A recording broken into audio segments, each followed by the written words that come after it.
इथं संघर्षाशिवाय कोणाला काहीच मिळत नाही. चिकाटी, जिद्द, सहनशीलता असल तर त्याचंच कर्तृत्व आणि नेतृत्व सिद्ध होतं. इथं कोणाला काही मिळत नाही. मातीने माटाला सहज विचारलं, आपण दोघं देखील मातीतलेत, मग आपल्यामध्ये एवढा फरक कसं काय?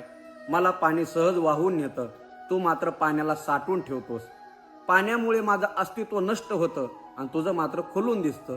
त्यावेळेला माठाने मातेला उत्तर दिलं, मला हे एवढ्या सहजासहजी प्राप्त झालं नाही. त्यासाठी मला अगोदर तासनतास पाण्यामध्ये भिजावं लागलं. अनेक वेळेला मला पायाने तुडवलं. कुंभारदादाच्या हाताने मला मजबूती दिली.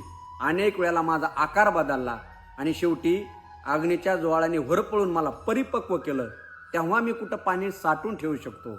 आपल्या जीवनामध्ये चिकाटी, जिद्द, संघर्ष असेल तरच आपल्याला फल प्राप्त होतं.